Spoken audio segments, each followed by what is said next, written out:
just in time for Thursday. All right. I like the sound of that. Yeah. All right, Nick, it's time for Sports Overtime. And we had a thrilling ending to today's Michigan State's men's basketball game. Yeah, Shamir. The Spartans were playing against the Portland Pilots, who almost came away with a huge upset win. We're going to show you the wild ending. Plus, a local dual sport athlete has made her big decision as to where she's going to be playing at the college level. We have her full story that you're only going to find on 6 News, and it's coming up next on Sports Overtime.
This is Sports Overtime.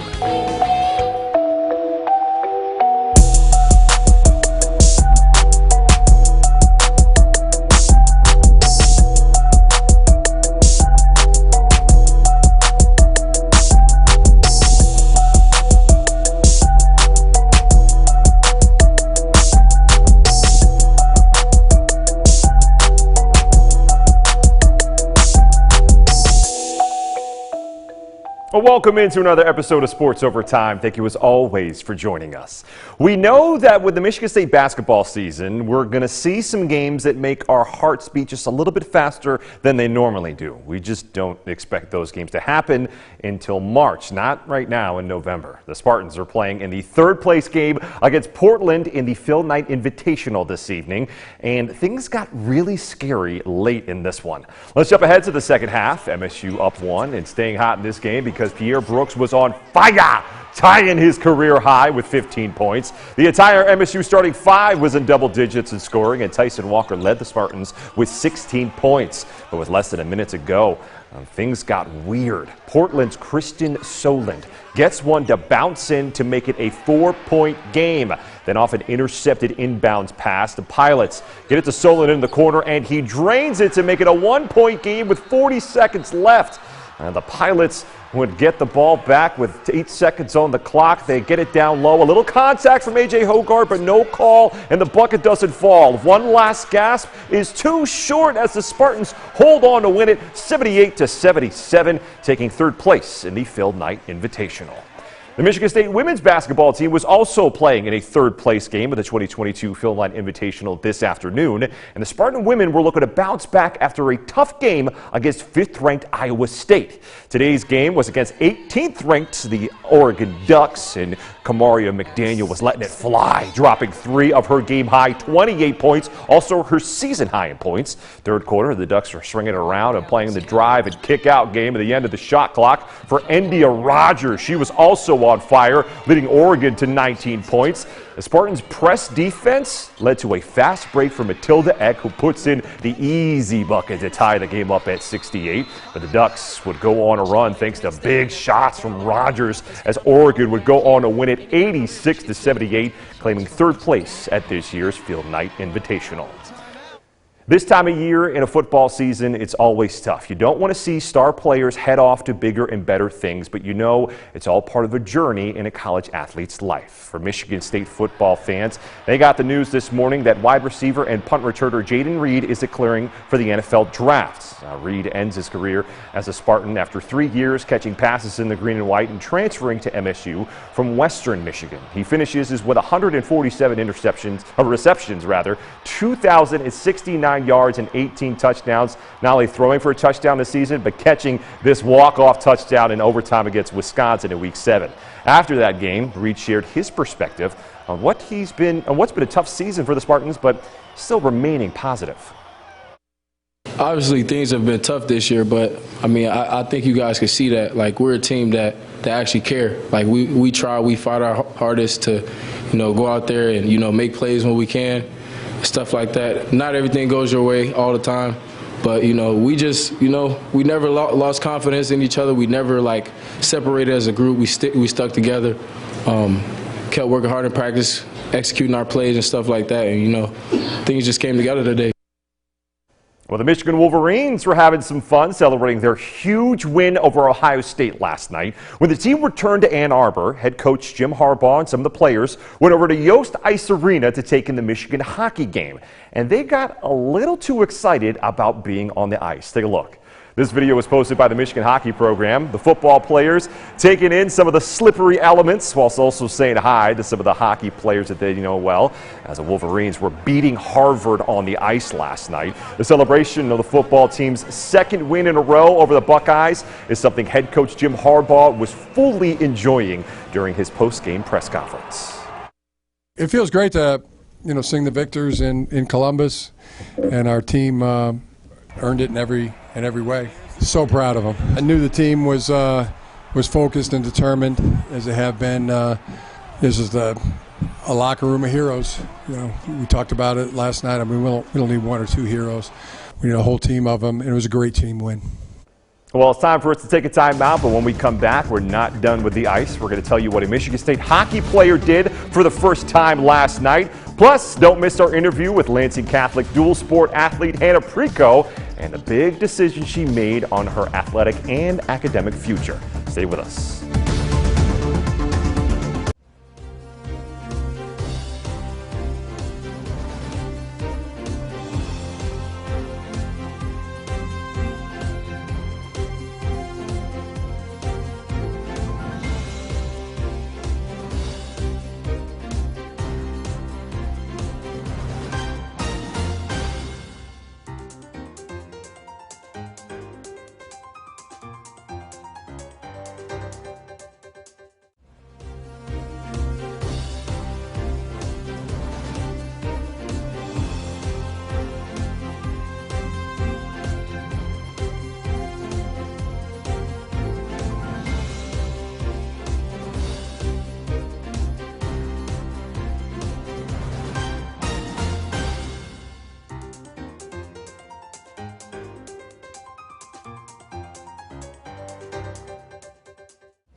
Welcome back, everyone. The Michigan State hockey team has been on a roll this season, skating to an impressive 7 wins in their last 8 games, which also included a sweep of Miami University this weekend. And a big reason why they got it done was thanks to goalkeeper Dylan St. Cyr, who got a shutout. And then freshman forward Carson Dorwart got his first hat trick of his collegiate career last night. He becomes the 3rd Spartan to record a hat trick this season. But when asked about what it was like now that it was his turn, he quickly gave all the credit to his teammates. It was obviously really exciting. I got a lot of good feeds tonight. Jags played great, but yeah, it just sometimes they go in for you, so it felt good. In high school sports, after a stellar senior season running at Lansing Catholic for the cross-country team, Hannah Preco announced her commitment to the University of Michigan this week. Our Ian Kress caught up with the dual sport athlete and tells us why it's a decision she didn't think that she'd be making. Before realizing her potential to become a runner in the Big Ten, Lansing Catholic's Hannah Preco envisioned herself playing another sport at the next level. I thought I was going to play basketball the whole time, but it kind of switched going into my junior year. I was like, okay, well maybe I'll start trying to run in college. In her junior year at Lansing Catholic, Preco finished 7th in the Division III cross-country state finals and set the 400-meter dash school record during the track season. I just set a ton of goals for myself this summer and I started training harder. And then obviously my coach, I couldn't be anywhere without him, so it's been great, a lot of support. When the lights were off in the off season is when Hannah was putting in the work so that when the lights came on during the season, she was ready to roll. She took her official visit to Michigan in October, and after her runner-up finish at the Division III cross-country state finals is when the Wolverines offered her official scholarship to run for them next school year. Over this summer, August, I started talking to them a little bit. I've always kind of wanted to look at Michigan, just the academics, and even before knowing I was going to run there, I always thought it was a good school. I looked at Butler, Western, Loyola, some other schools. So it was a tough decision, but I think ultimately it came down to just the fit and how I felt about it. Hannah is undecided on what she plans to study at Michigan, and for now, her focus turns to basketball season, which begins for the Cougars on Tuesday at home against Detroit Cass Tech. In Lansing, Ian Kress, 6 Sports. Thank you, Ian, and thank you all for watching. For those who haven't heard, next Sunday is going to be my last Sports Overtime. I'm going to miss every single one of you, so we're spending your Sunday nights with us and getting to cover sports right here in mid-Michigan. We got another Sunday next week, so I'm not going to get too emotional right now, so let's enjoy another full week together. For now, we'll see you next time. Good night, everyone.